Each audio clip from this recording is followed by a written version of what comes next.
السلام عليكم ورحمة الله. أعوذ بالله من الشيطان الرجيم. بسم الله الرحمن الرحيم. قاتلوا الذين لا يؤمنون بالله ولا باليوم الآخر ولا يحرمون ما حرم الله ورسوله ولا يدينون دين الحق من الذين أوتوا الكتاب حتى يعطوا الجزية عن يد وهم صاغرون. صدق الله العظيم. সম্মানিত উপস্থিতি, আজকে আমরা একটা বিষয় নিয়ে আলোচনা করব, সেটা হচ্ছে জিজিয়া।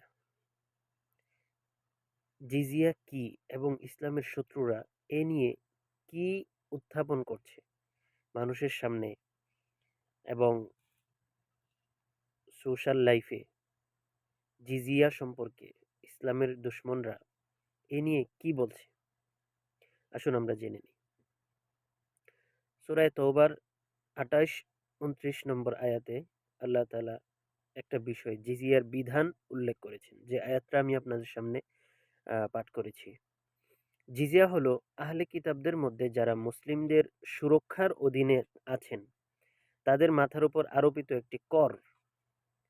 এটি মুসলিমদের জন্য জাকাতের পরিবর্তে অমুসলিমদের জন্য, মুসলমানরা যেমন জাকাত দেয় ঠিক অমুসলিমরা মুসলিম রাষ্ট্রে থাকলে তারা জিজিয়া দিতে হয়। কারণ রাষ্ট্রের প্রতিটি ব্যক্তি যিনি জনস্বার্থে ব্যয় করা অর্থের একটি অংশ দিতে সক্ষম, তাকে অবশ্যই এই অংশটি দিতে হবে, যাতে তিনি এই বাধ্যবাধকতার বিনিময়ে অধিকার ভোগ করতে পারেন। অর্থাৎ জিজিয়াটা হচ্ছে মুসলমানরা যেমন জাকাত দেয় এবং জাকাতের বিনিময়ে রাষ্ট্রের পক্ষ থেকে একটা অধিকার পায়, ঠিক তেমনিভাবে অমুসলিমরা মুসলিম রাষ্ট্রে থাকলে তারা এই ট্যাক্স অর্থাৎ জিজিয়া দানের মাধ্যমে তারা রাষ্ট্রের অধিকার ভোগ করতে পারবে। যদি জিম্মি ইসলাম গ্রহণ করে তাহলে তার কাছ থেকে জিজিয়া বাদ দেওয়া হবে এবং তার অর্থ থেকে তার উপর জাকাত ফরজ হয়ে যাবে। অর্থাৎ এটা এমন কোনো বিষয়, কঠিন বিষয় নেই যেমনটা কাফের কুফাররা ইসলামের উপর একটা আহ, কি বলে একটা দোষ দিয়ে থাকে। চুক্তির আওতাধীন যারা, তারা হচ্ছেন আহলে কিতাব এবং তাদের এবং মুসলমানদের মধ্যে একটি চিরস্থায়ী চুক্তি রয়েছে। জিজিয়াটা কিভাবে আসলো? এটা কি আলেমুলামারা বানিয়েছেন বা ইসলামের কোনো কে বানিয়েছেন? এটা কোথা থেকে আসলো? তার ইতিহাস কি? জিজিয়া ইসলামে নতুন কোনো ধারণা নয়, বরং এটি প্রাচীন প্রাচীন সভ্যতার সূচনা লগ্ন থেকেই এর সূচনা। খ্রিস্টপূর্ব ৫ম শতাব্দীতে ফিনিশিয়ান আক্রমণ থেকে রক্ষা করার বিনিময়ে গ্রিকরা রাশিয়া এশিয়া মাইনরের উপকূলের বাসিন্দাদের উপর এটি চাপিয়েছিল। সেই সময়ে ফিনিশিয়া পারস্যদের অধীনে ছিল, তাই সেই উপকূলের বাসিন্দাদের মাথা রক্ষার বিনিময়ে অর্থ প্রদান করা সহজ ছিল। রোমানরা তাদের পরাজিত জাতিগুলির উপর কর আরোপ করেছিল, যা পরবর্তীতে মুসলমানরা আরোপিত কর থেকেও বেশি ছিল। ইতিহাস রেকর্ড করে যে তারা ফ্রান্সকে জয় করেছিল, তারা প্রতি বছর ৯ থেকে ১৫ পাউন্ডের মধ্যে একটি কর আরোপ করেছিল, যেগুলো বর্তমানে মুসলমানদের থেকেও কয়েক শতগুণ বেশি ছিল। জিজিয়া সম্পর্কে কোরআনে কি বলা হয়েছে? কোরআনের সূরা তওবার ২৯ নম্বর আয়াতে আল্লাহ বলেন, কাতিলুল লাযিনা লা ইউমিনুনা বিল্লাহ ওয়ালা বিল ইয়াউমিল আখির। তোমরা তাদের সাথে যুদ্ধ করতে থাকো যারা আল্লাহর প্রতি বিশ্বাস স্থাপন করে না এবং আখিরাত দিবসের প্রতি বিশ্বাস স্থাপন করে না। ওয়ালা ইউহাররিমুনা মা হারামাল্লাহ, এবং আল্লাহ যা হারাম করেছেন সেগুলোকে হারাম মানে না, এবং রাসূল যেগুলো হারাম করেছেন ও রাসূলহু, এবং রাসূলের বর্ণিত বিধানগুলো তারা মানে না। রাসূল যেগুলো হারাম বলেছেন সেগুলোও তারা মানে না। ওয়ালা ইয়াদিনুনা দীনাল হক, এবং তারা ইসলাম ধর্মকে বিশ্বাস করে না। মিনাল্লাযিনা উতুল কিতাব, যারা আহলে কিতাব যেমন খ্রিস্টান, ইহুদি, তাদের মধ্য থেকে যারা এই দিনে ইসলামকে বিশ্বাস করে না, তাদের সাথে তোমরা যুদ্ধ করতে থাকো যেই পর্যন্ত না তারা হাত্তা ইউতুল জিজিয়া, জিজিয়া প্রদান করে, অর্থাৎ কর প্রদান করে। তারা যদি তোমাদেরকে কর প্রদান করে, ট্যাক্স দেয়, তাহলে তাদের সাথে তোমরা যুদ্ধ বন্ধ রাখো। এটা আসলো কিভাবে?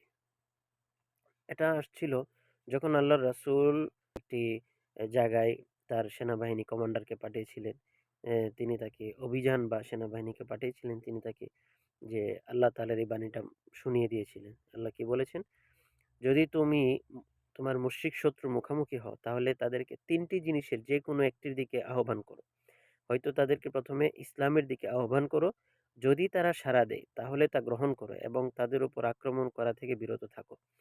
যদি তারা অস্বীকৃতি জানায় তাহলে তাদেরকে জিজিয়া দিতে আহ্বান করো। যদি তারা সাড়া দেয় তাহলে তাদের কাছ থেকে তা গ্রহণ করো এবং তাদের উপর আক্রমণ করা থেকে বিরত থাকো। ৩ নম্বরে, যদি তারা অস্বীকৃতি জানায় তাহলে আল্লাহর কাছে সাহায্য প্রার্থনা করো এবং তাদের সাথে যুদ্ধ করো।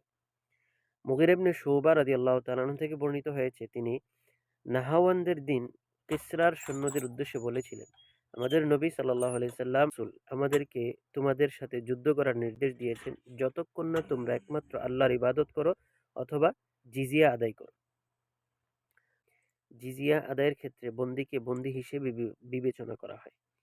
জিজিয়া আদায়ের আওতাভুক্তদের সম্পর্কে ইমাম মালিক রহমতুল্লাহ আলাইহি যা বলেছেন তার সারসংক্ষেপ হলো, তিনি দেখেছিলেন যে জিজিয়া আদায় করা উচিত সকল ধরনের শিরিক, অস্বীকার এবং মূর্তি পূজা থেকে, তা সে আরব হোক বা অনারব, যেই হোক না কেন, মুরতাদ ছাড়া যাকে হত্যা করা হবে। কারণ মুরতাদকে ইসলামের হুকুম হচ্ছে তাকে হত্যা করে ফেলতে হবে, তার সাথে কোনো চুক্তি নেই। এটি সবচেয়ে সম্ভাব্য মতামত। জিজিয়া এখন কিভাবে নিবে? এটার শর্ত হচ্ছে এটি শুধুমাত্র একজন মুক্ত সুস্থ মানুষের কাছ থেকে নেওয়া হয়। রাসূলুল্লাহ সাল্লাল্লাহু আলাইহি সাল্লাম থেকে বর্ণিত হয়েছে এই শর্তাবলী অব্যাহত ছিল যে যখন তিনি মুআজ ইবনে জাবালকে ইয়ামানে পাঠান তখন তিনি তাকে জিজিয়া সম্পর্কে বলেন। কি বলেন? যে প্রত্যেক প্রাপ্তবয়স্ককে ১টি দিনার দিতে হবে। সুতরাং আমরা যে জিনিসটা বুঝতে পারলাম, জিজিয়া সম্পর্কে অমুসলিমরা যেই জিনিসটা ফোকাস করে এবং যেটা বোঝানোর চেষ্টা করে যে জিজিয়া মানে হচ্ছে অমুসলিমদেরকে হত্যা করে ফেলা। এটা একটা যুদ্ধ। স্পষ্ট ভাষায় আমরা তাদেরকে সেটা বলবো যে এটা কোনো যুদ্ধ নয়, বরং অমুসলিমরা মুসলিম রাষ্ট্রে নিরাপদে থাকার জন্য একটা ট্যাক্স বা কর দেওয়ার মতো, যেটা মুসলমানরা মুসলিম রাষ্ট্রপ্রধানের কাছে তারা দিয়ে থাকে, জাকাত হিসেবে দিয়ে থাকে। আল্লাহ তাআলা আমাদেরকে সঠিকটা বোঝার তৌফিক দান করুন এবং মুসলিমদের খপ্পর থেকে সকলকে হেফাজত করুন। আমিন।